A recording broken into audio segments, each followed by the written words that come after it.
Thank you for the introduction. Hello, everyone. My name is Rashin Fahandej. I'm a transdisciplinary artist, filmmaker, and assistant professor of emerging media at Emerson College in Boston. I'm the lead artist at American's Ars Incubator, Austria. This summer with Ars Electronica, we launched the Future of Inclusion Lab, an experimental laboratory to incubate ideas and project prototypes that aim for collective and radical imaginations of our social systems. The four projects presented here at the festival are prototypes that have emerged from participants' collective critical inquiry during a month-long virtual engagement. Each project is using multiple platforms to create distinct access points and various modes of engagement, participation, and co-creation. In Project Harmony, the co-creation of jam session is reimagined in virtual space, where collaborations could happen synchronous or asynchronous, where everyone is invited to contribute their music. The musical traces remain in universe, creating musical history of our human experiences. Project Home is a collective action to re-envision the definition of home and its multiplicities of narratives based on a current board reality where over 70,000 million people have been displaced. Virtual politics is a new vision for democracy, where presidents and prime ministers' speeches are written from the collective writings and wishes of the community members using deepfake and machine learning. Project Unseen Sacred Spaces speak to public erasure of marginalized communities, collective actions of community members sharing their family pictures, video recordings, and oral histories give presence to these hidden spaces using virtual space, creating new forms of realities and public encounters. To learn more about these projects, I invite you to explore the manifestations of each project through the Ars Electronica Hub. I'm also asked to present you with a brief history of my artistic practice that shapes the conceptual framework leading to the Future of Inclusion Lab. Pedagogy and facilitating spaces for artistic creation has been a core element of my practice. Collaboration and co-creation, a political statement. An Iranian immigrant in the United States, growing up in Iran as a persecuted minority, I have found the power of transcendence in collaborative actions and collective wisdoms. I embrace media and technology as tools for public collaboration and interrogating oppressive systems and structural inequity. Marginalia is about the extraordinary life of ordinary people. It is a series of portrait documentaries where Baha'i immigrants of Iranian descent narrate their historical persecution of their homeland. Characters calmly prepare lunch and serve tea, while their storytelling compels you to become a witness to exile, persecution, revolution, and murder, interweaving past and present. Sayesur, or Red Shadow, is a poetic examination of the state of bearing witness. It was made right after the Green Movement in Iran, in which technology was a major factor for connecting the activists and connecting the world to the movement. In fact, it was one of the first movements of this kind. What does it mean to be a witness, especially in the age of mass media and technology? Inside Boston emerged from my residency with Boston Mayor's Office and my fellowship at MIT Open Documentary Lab, and it became a pivotal moment in my practice as a socially engaged artist and documentarian. It was a cross-sector engagement and centered the role of community members as creative collaborators, bringing together city and academic institutions to investigate access, equity, informed by the critiques of mass incarceration policies, During the period of 9 months, three new media arts and media programs were developed and launched at the community center involving over 130 participants of all age. A Father's Lullaby is an ongoing series of interventions, public installations, community engaged workshops, and participatory websites. Intimate interviews, songs, and lullabies offer poetic meditation on the space of love, trauma, presence, and absence, and the power of personal memories to interrogate the structural violence of mass incarceration. A Father's Lullaby highlights the role of men in raising children and their absence due to the racial disparities in criminal justice system and its direct impact on children, women, and lower income communities. The project is centered on marginalized voices of absent fathers, while it is an invitation to all men to participate by singing lullabies and sharing memories of childhood. In a way, it's taking the responsibility away from the most impacted by asking everyone to make a voice for this social justice issue.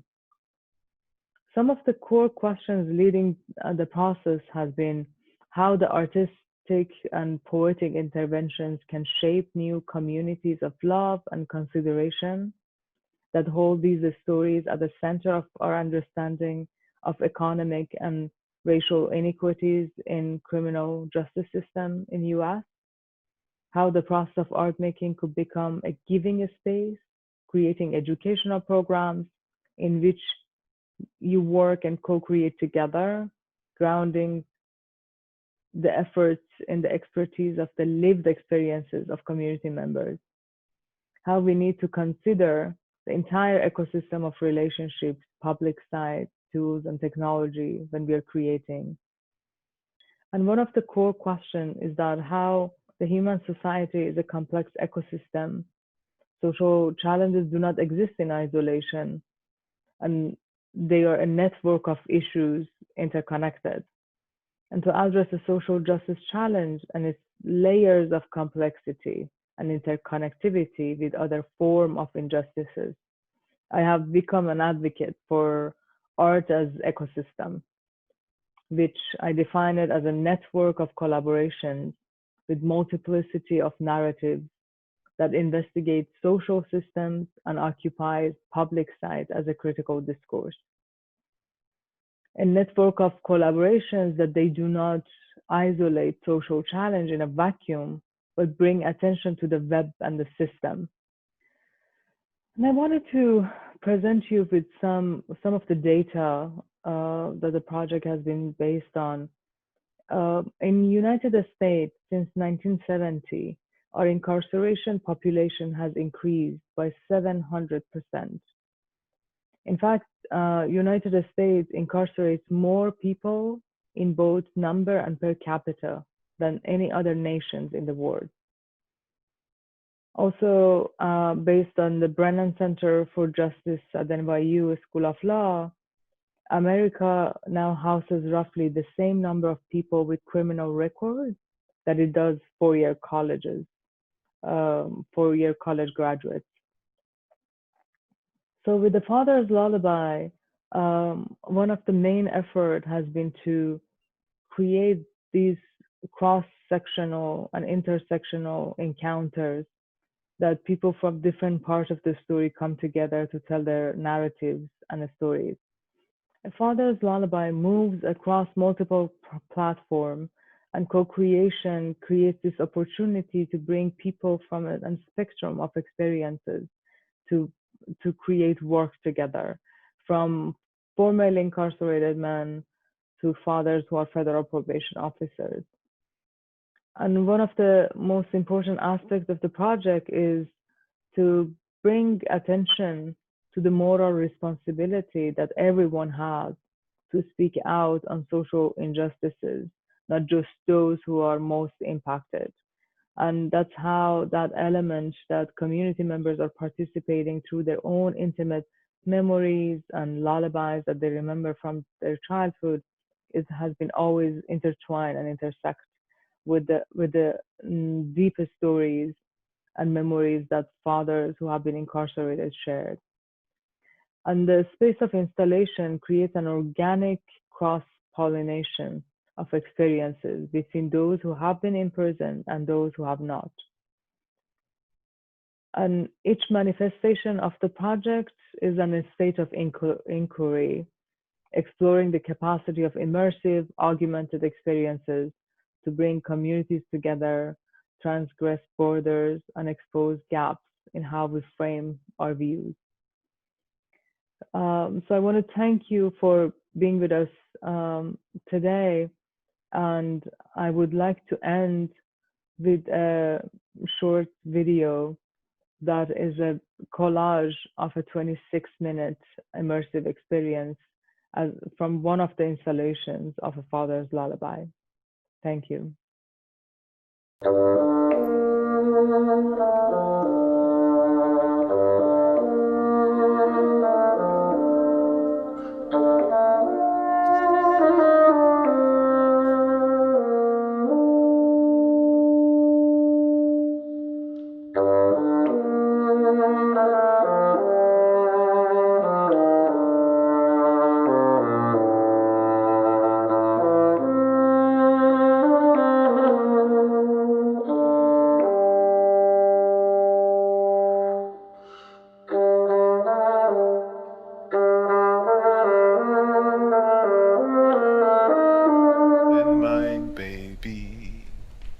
Brown-skinned girl, stay home and mind, baby.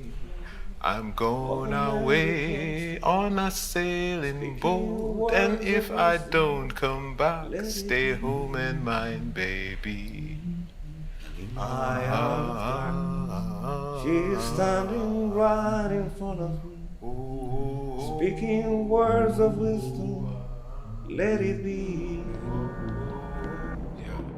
Well, when I first got sentenced, I was sentenced to 360 months, which is 30 years.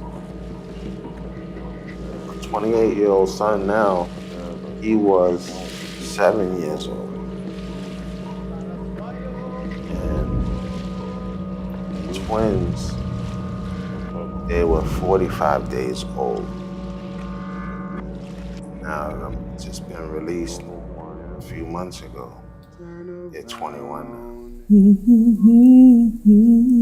Like something dissolves in water.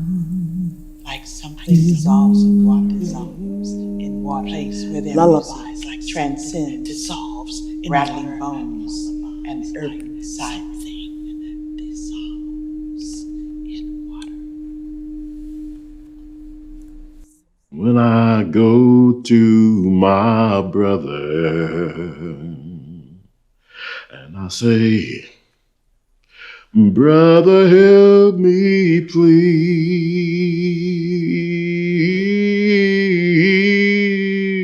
Sometimes he winds up knocking me back on my knees.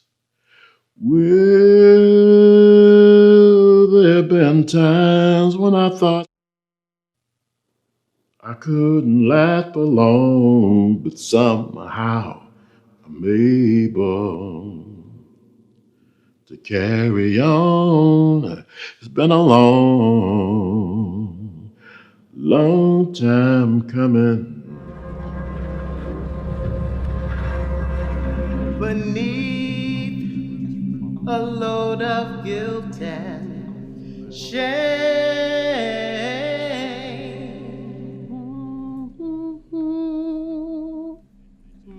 shackled by a heavy burden, Where their music transcends beneath rattling bones a and load earth of guilt side. and shame. For those blessed